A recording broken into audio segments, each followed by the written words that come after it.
Donc, c'est un segment que l'on faisait déjà de temps à autre, qu'on va faire de façon plus formelle. Donc, de temps en temps, on fait des tests de produits que l'on a achetés ou que l'on a testés. Donc, cette semaine, Patricia va nous parler de ses caméras. Elle a changé ses caméras de sécurité et elle va nous faire une Je suis en démonstration amour, Patrick. de ses caméras. Alors, j'ai acheté parce que, bon, ma caméra de sécurité a lâché. J'avais une caméra que je teste. Moi, je travaille pour Vidéotron. Je la teste depuis des mois. Puis, bon, ben, on va faire 3 ans qu'elle est dehors. Puis, bon, elle a fini par lâcher. Et ma mère, qui est âgée, a besoin d'une caméra pour pouvoir regarder dehors parce que c'est ça. Puis, parce qu'elle veut savoir quand est-ce que quelqu'un arrive dans l'entrée. Vu qu'elle marche pas vite, ben, ça lui permet de se préparer puis de voir arriver la personne puis de pas paniquer en disant mon Dieu, elle est à l'autre bout de sa chambre, ces choses-là. Donc, elle peut tout le temps voir. Et là, je cherchais une caméra et je suis tombé sur là-dessus. Tapo, Patrice, c'est la nouvelle famille que TP-Link a créée. Ils ont créé dans un premier temps Casa. Oui, Okay, oui. Pour ceux qui connaissent bien. Puis là, il semble vouloir se diriger vers Tapo, qui est un peu plus large en termes de nombre d'équipements qu'ils prennent en charge. Et ce qui est merveilleux, Patrice, c'est que si tu as déjà des TP-Link Casa, donc des switches, des lumières, ces choses-là, tu rouvres ton application Tapo, puis ils sont tout de suite dedans. Ils l'ont tout intégré, c'est bon. C'est tout intégré déjà en partant. Donc, la caméra s'appelle la C520WS 2K QHD. C'est une caméra qui se détaille à 100 $. Elle est présentement en vente entre 75 et 80 sur les Amazon de ce monde. J'en ai vu des affaires dans ma vie, Patrice. Là. C'est sérieusement bien foutu pour une caméra de ce prix. Oui, évidemment. Première des choses, ça fait de la détection intelligente. Donc, évidemment, tous les systèmes de caméra à peu près de nos jours le font, mais il le fait très bien. Donc, détecte les gens, les animaux, les voitures. Donc, ça, elle fait super bien. Comme c'est une caméra 360, Patrice, elle fait du tracking. Ce qui veut dire que s'il y a quelqu'un qui passe devant le champ de la caméra, elle va le suivre. Et elle a la possibilité de monter et de descendre très, très, très, très bas, en fait, à la verticale en dessous d'elle. Okay. Ce qui fait que le champ de vision de ça, c'est complètement débile. Ça, c'est la première des choses. Deuxième des choses, l'installation, Patrice. Ça vient avec une espèce de petit rack en plastique que tu peux monter autant sur un mur que sur un plafond, une corniche, ces choses-là, que tu peux attacher avec des tie wraps, de la corde, de la broche, ce que tu veux. C'est très, très bien fait. Ça vient avec un système d'alimentation à l'épreuve de l'eau, IP66, donc ce qu'on appelle la pluie communément. Tu ne peux pas l'immerger, mais c'est mouille dessus, c'est correct. Oui. Donc, on a...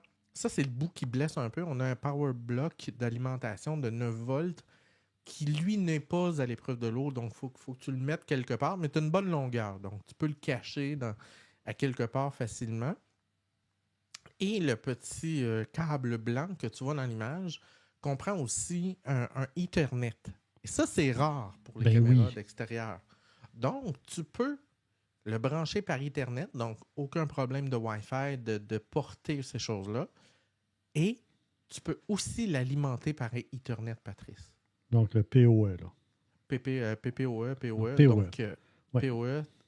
Puis, ce que la dame tient dans ses mains, c'est un manchon d'étanchéité. Donc, tu rentres ton câble Ethernet, tu as un manchon qui vient avec des cils en caoutchouc, tu visses tout ça, puis tout est en permanence scellé pour l'eau.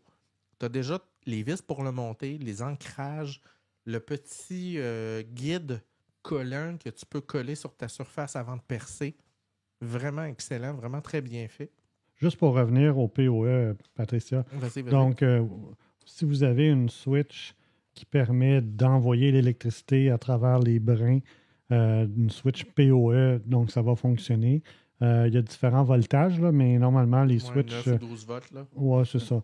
Sinon, il existe des injecteurs. Donc, vous êtes capable d'injecter le courant à partir d'une prise électrique et un bloc spécial et de rebrancher le fil Ethernet pour envoyer le courant dedans. Donc, c'est les deux possibilités qu'on a dans ce cas-là.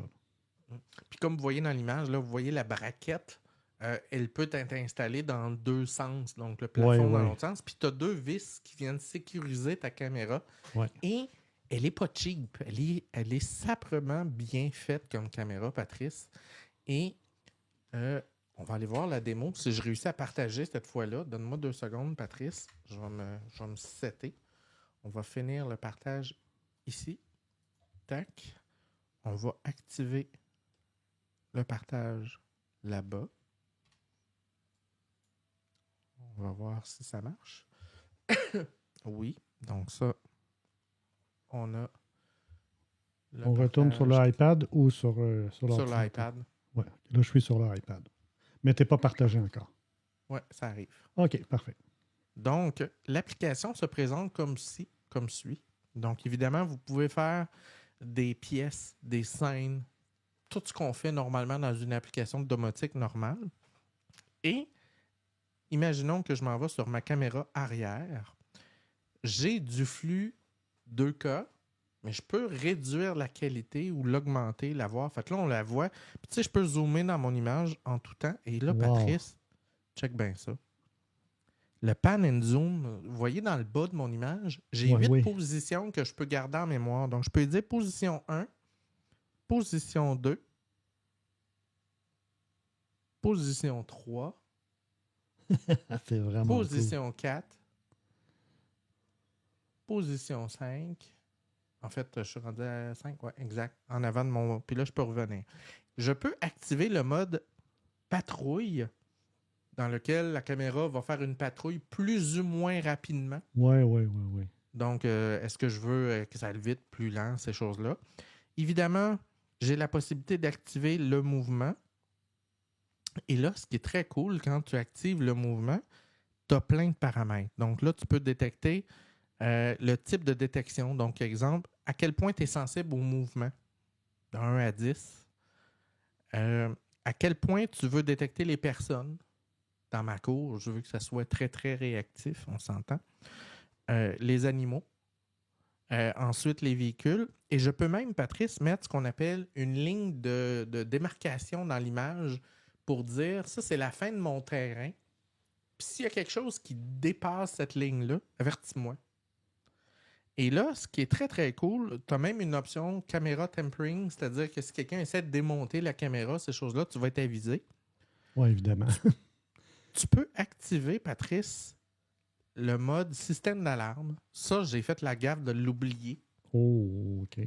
Quand j'avais pas joué avec les intensités de détecteur de mouvement, ce qui veut dire qu'aussitôt qu'une feuille qui tombait dans le cours... Il y a le système d'alarme partait, ouais. Écoute, ça crie très fort. Ça n'est pas resté comme option, Patrice. Je l'ai désactivé. Autre chose super cool, tu rentres une carte SD dedans jusqu'à 512 GB. Moi, j'ai mis une 256, c'est suffisant, ça me donne 30 jours. Là. OK. Et ça...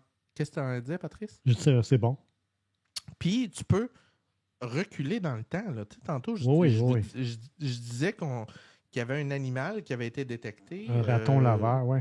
Je ne sais pas si là... Non, ça, c'est un chat. Fait que vous voyez, c'est le chat qui a été détecté aujourd'hui, qui se promène dans ma cour. Et là, la caméra le suit pour voir quel méfait il va commettre sur mon terrain. Donc, ça faisait longtemps qu'on n'avait pas eu de chat dans l'émission. Ouais. Ah oui, en fait, là, on a un chat. Fait que là, vous voyez, puis je peux reculer dans les journées et je vais avoir les événements enregistrés. Là, on a un autre animal, on va aller voir. C'est le même chat, tu vois. Il a pris un autre chemin, là. Et ce qui est très, très le fun, Patrice, c'est que un animal à 2 heures du matin, qu'est-ce que c'est? Ah, ça, c'est une affaire que j'ai moins aimée. La pluie, Patrice. Oui, ça fait des... Faut que tu désactives un peu le mouvement quand il mouille parce que la caméra vient complètement débile. Mais non, à gauche, à droite, elle regarde dans tous les sens. Tu peux aussi, pendant que tu es en train de regarder une vidéo, tu peux décider de te faire un clip, Patrice. Là, je suis en train d'enregistrer live ce que je vois à l'écran parce que je veux ce clip-là. Puis je peux l'arrêter. Puis ça l'exporte automatiquement dans mon système. Je peux faire un coupé-coller, ces choses-là. Donc, ça gère super bien. Là, évidemment, tu as download, là, tu peux aller télécharger tes choses. Tu peux parler, Patrice, à ta caméra. Tu as la fonction push to talk. Oui, avec un micro. Tu as la fonction téléphone aussi. Donc là, on ne le voit pas parce que le voice call, si j'active le voice call, Mais là, je parle dans ma cour et là, il y a des gens qui m'entendent parler et qui ne comprennent pas à qui je parle en ce moment. Donc, je vais éteindre ça avant d'avoir des plaintes. On va fermer le voice call. On a le mode privacy. Donc, mode confidentialité. Tu reçois du monde chez vous en fin de semaine. Tu pèses sur le mode confidentialité. La caméra se relève complètement vers le haut, dans le sens dans son antre, et elle n'enregistre plus, elle fait dodo. Fait que les gens ne sont pas intimidés par la caméra. Les gens ne sont pas intimidés. Tu as une fonction, évidemment, ta peau t'attend. Ils veulent que tu t'abonnes à la fonction notification temps réel, tout ça. Sauvegarde dans le cloud. Patrice, ça sert à fuck all. J'ai testé, là. Quand le chat apparaît dans la cour puis que ça fait bis bis dans mon téléphone, je me pitche dans la porte puis il est là. Oui, c'est ça.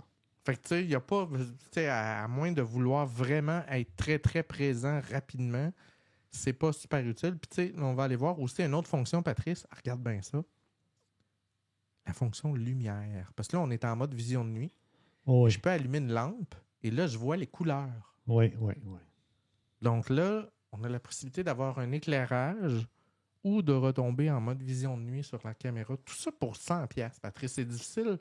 C'est assez difficile de faire mieux. Oui, effectivement. Et là, Patrice, comme si c'était pas assez, on va revenir en plein écran avec moi.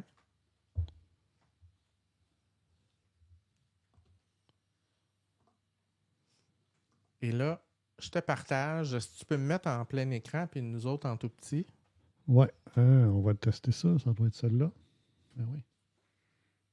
Là, vous voyez mes écrans d'ordinateur. Ben, les caméras, Patrice, supportent le protocole ONVIF. C'est-à-dire? C'est-à-dire que c'est un protocole ouvert que tu peux, dans n'importe quelle application de surveillance vidéo, rajouter les options de configuration de ta caméra. Donc, tu vas activer dans ton logiciel Tapo un accès à distance. Tu mets un mot de passe, ces choses-là. Ah, ben oui, okay, et là, tu peux, avec l'adresse IP de ta caméra, accéder. J'ai tous mes flux. Je peux choisir ma qualité 2K, 3K, whatever. Je peux, regardez bien ça, je peux aussi, ça supporte les pan and tilt. Donc, je peux déplacer mes caméras. Je peux faire des enregistrements en live. Et tout ça, pendant que mon application peut être en train d'être utilisée par ma mère, ma conjointe, ces choses-là, je peux même enregistrer. Par contre, si je décide d'enregistrer le flux que j'ai là, ça cesse d'enregistrer sur l'application. Donc là, c'est un... c'est un ou l'autre, oui.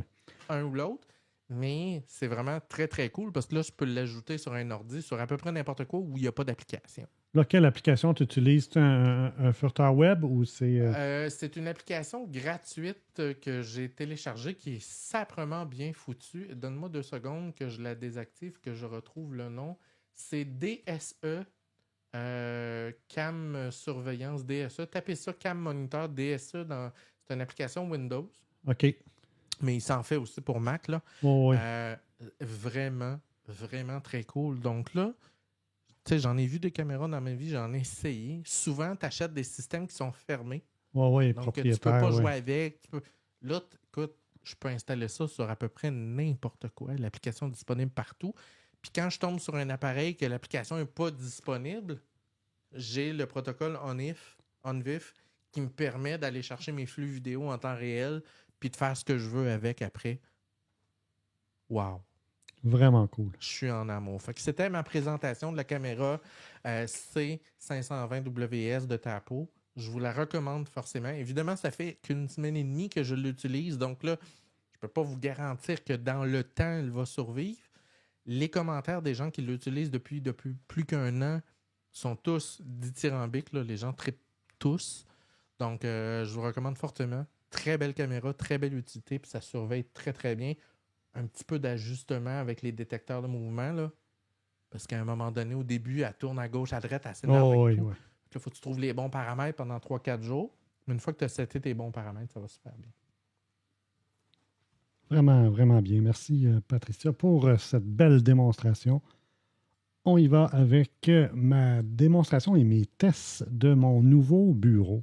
On en avait parlé un peu en début de saison, mais là, j'ai eu le temps de vraiment le tester et je vais vous faire une revue un peu plus détaillée. Donc, j'ai acheté une table de travail assis debout de marque de Sky, qui est une compagnie qui semble être canadienne et australienne. Là. Ils ont des bureaux, ils semblent avoir des bureaux au Canada et aussi en Australie.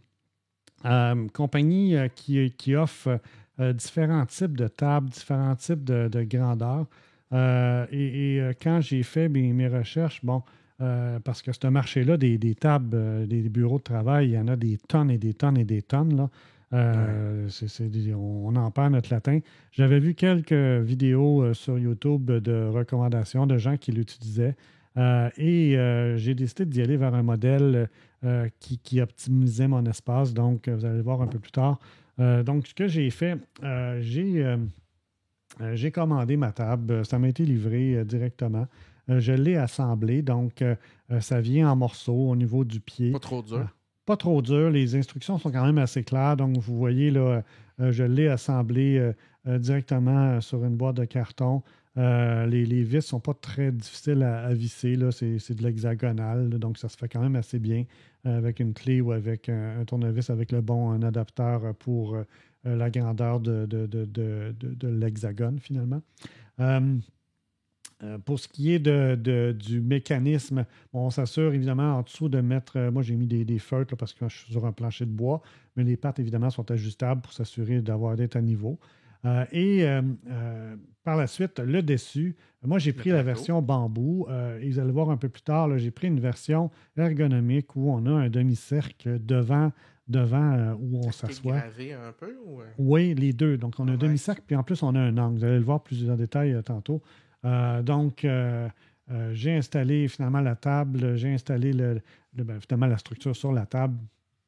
Et j'avais aussi acheté le cache-fil. Donc, en arrière, vous voyez, il y a comme un grand conduit en métal noir qui permet de mettre barre de surtension, les blocs d'alimentation, les câbles, de façon à ce qu'ils soient cachés, qu'ils soient à l'intérieur là, de la table, qui ne pendouillent pas en arrière. Donc, ce que tu dis là, Patrice, c'est capital. Parce que beaucoup de gens vont acheter des bureaux assis debout qui sont peut-être moins chers. Mais là, se retrouve à avoir une gestion de câble ensuite. Et là, pensez-y, les solutions qui sont vendues, qui sont souvent un peu plus chères, viennent avec un système de gestion de câble qui sont tous plus ou moins bons en fonction des marques. Là, mais ça fait la différence du monde. Exactement. Donc, moi, dans mon cas, je l'avais commandé. Il était optionnel, mais on pouvait le commander. Et on voit le bloc d'alimentation au centre. On va le voir aussi un peu plus tard. C'est pour pouvoir actionner le moteur. C'est électrique, donc il y a un câble électrique qui va directement dans une prise murale pour être capable de faire bouger le pied. Donc ça, c'était le résultat final une fois assemblé. Et on peut voir à côté mon rack pour mon serveur, mes appareils de télécommunication qui rentrent très bien juste en dessous. Donc, c'était l'assemblage. Maintenant, une fois que c'est assemblé, voici la version avec tous les pieds et les écrans que j'ai. Donc, j'ai quand même 4 écrans qui pèsent quand même, je dirais, plusieurs kilos chacun. Là, donc, c'est pas léger comme setup. Un Mac Studio en arrière, une caméra, des lumières, un pied de micro. Donc, comme vous pouvez voir, il y a quand même pas mal de stock sur la table. Et je vous dirais que c'est excessivement stable comme structure. Donc, il ne force pas quand il lève. Là. Non. Donc, vous allez le voir, j'ai une petite vidéo, ce n'est pas très long, mais vous allez le voir en action. Je vais pouvoir le commenter en même temps. Donc, je vais actionner le mécanisme. C'est combien de pouces? 75 de long? 65? On va le voir dans l'autre. Donc là, manuellement, je monte. Là, vous voyez, là, c'est hyper stable. J'ai quand même 4 écrans, là. Et c'est très stable.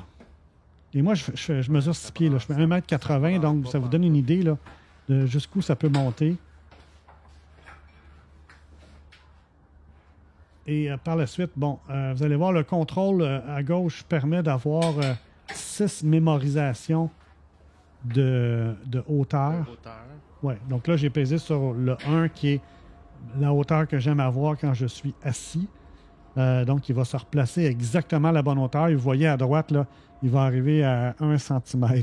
C'est quelque chose que tu règles toi ou Oui, qui que est tu configures préréglé? toi-même. C'est toi Les qui 6, configures. les 6, ce sont des hauteurs que l'on configure nous-mêmes. Donc, on a le petit bouton M pour le mémoriser. On choisit... c'est pas 6, on en a 4, excusez. Et là, ça vous donne vraiment la hauteur avec le nombre de centimètres ou de pouces. Il est en pouces. Hein. Donc, il va s'arrêter exactement à la hauteur que j'aime en fonction de la hauteur de ma chaise. En dessous, bien, vous voyez le rail avec l'ensemble des fils. Tout chez nous, Patrice. Et j'ai Moi, ajouté de en la arrière job à faire. des racks en métal. Donc, j'ai aussi 2 autres racks en métal parce que c'est pas suffisant d'avoir juste le rail en dessous. J'ai trop de câbles, j'ai trop d'éléments. Donc, j'ai 2 structures en métal pour tenir mes câbles. Comme ça, j'ai rien qui penche, là, rien que je peux Tu veux m'accrocher pas que dedans. ça accroche quand ça monte puis ça descend? Non, en plus, c'est ça.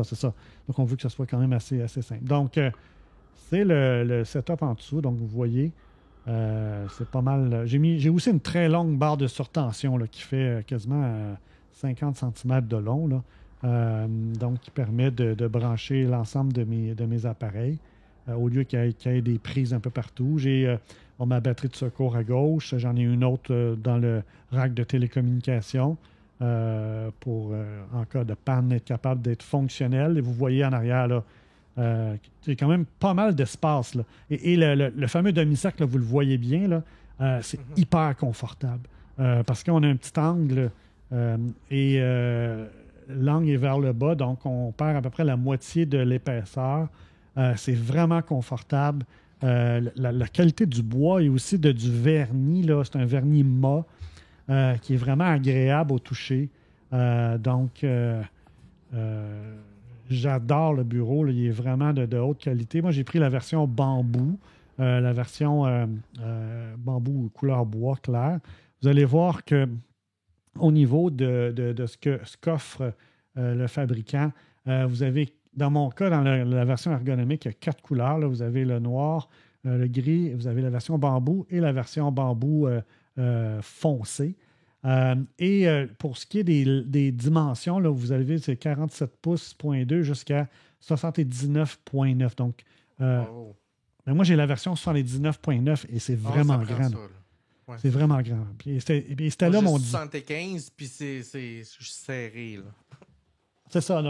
Donc c'est sûr que ce genre de modèle-là, bon, il est limité à quasiment 71 pouces, mais l'avantage qu'il y avait dans mon cas, là, c'est que la 71 était parfait pour ma pièce. Là. Je ne peux pas vraiment aller plus que ça. Si j'avais eu une pièce plus grande, possiblement, j'aurais peut-être envisagé une deuxième table ou quelque chose d'autre pour compléter et non pas d'avoir quelque chose d'immense. Là. Donc, j'aurais probablement été avec deux tables de dimensions différentes. Ce que j'aime beaucoup, cependant, là, c'est que c'est seulement 29,5 pouces de profondeur.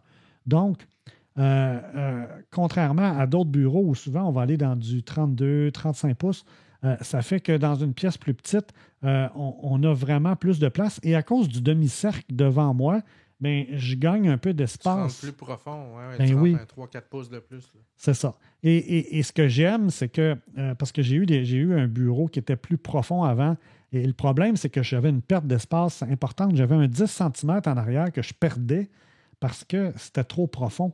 Donc, tandis qu'ici, là, je n'ai pas vraiment de perte d'espace. Là. C'est vraiment plus optimisé comme profondeur. Donc, c'est bien cher, ça se détaille à combien, là, un bureau comme le tien, mettons? De mémoire, là, voyez-vous, là, sur le site web, là, il est 809 pour la version de base. Oh, je pense que c'est pas si cher que ça. Là. Je pense qu'il est aux alentours de peut-être 1000, 1100, 1200 avec le rail en dessous. Là. C'est pas très cher parce que moi, la table que j'ai, là, c'est une version cheap Ikea. Là, puis je l'ai payé 500. Là. Ben, c'est ça. Moi, je regardais pour un bureau Ikea de gamer qui avait à peu près les mêmes caractéristiques. Puis c'était environ 900 $ ou 1000 $. Fait que pour à peu près un 200 de plus, je me suis retrouvé avec quelque chose en bambou, hyper stable. On le voit, il n'y a rien qui bouge quand ça lève puis quand ça descend. Là. Donc, j'étais pas mal impressionné. Donc, je le recommande fortement. Là. Je n'ai aucun lien avec The Sky en passant. Là. J'ai vraiment acheté. On est encore trop petit pour être commandé. C'est ça, c'est ça. Donc, pour ceux qui se poseraient la question, je le recommande fortement. Disponible au Canada, disponible en Australie, aux États-Unis aussi, je crois. J'ai eu une livraison hyper rapide. Là. C'était comme très, très rapide. Je pense qu'ils ont des points d'entrepôt un peu partout au Canada. Donc, c'est quand même assez rapide au niveau de l'expédition. Donc, allez faire un tour sur le site web, allez voir ce qu'ils ont. Ils ont différents modèles. Ils ont des modèles qui ne sont pas ergonomiques, qui sont plus rectangulaires, si vous voulez plus quelque chose de rectangulaire. Donc, oui, salut bien, VA2XGM. Bye, VA2.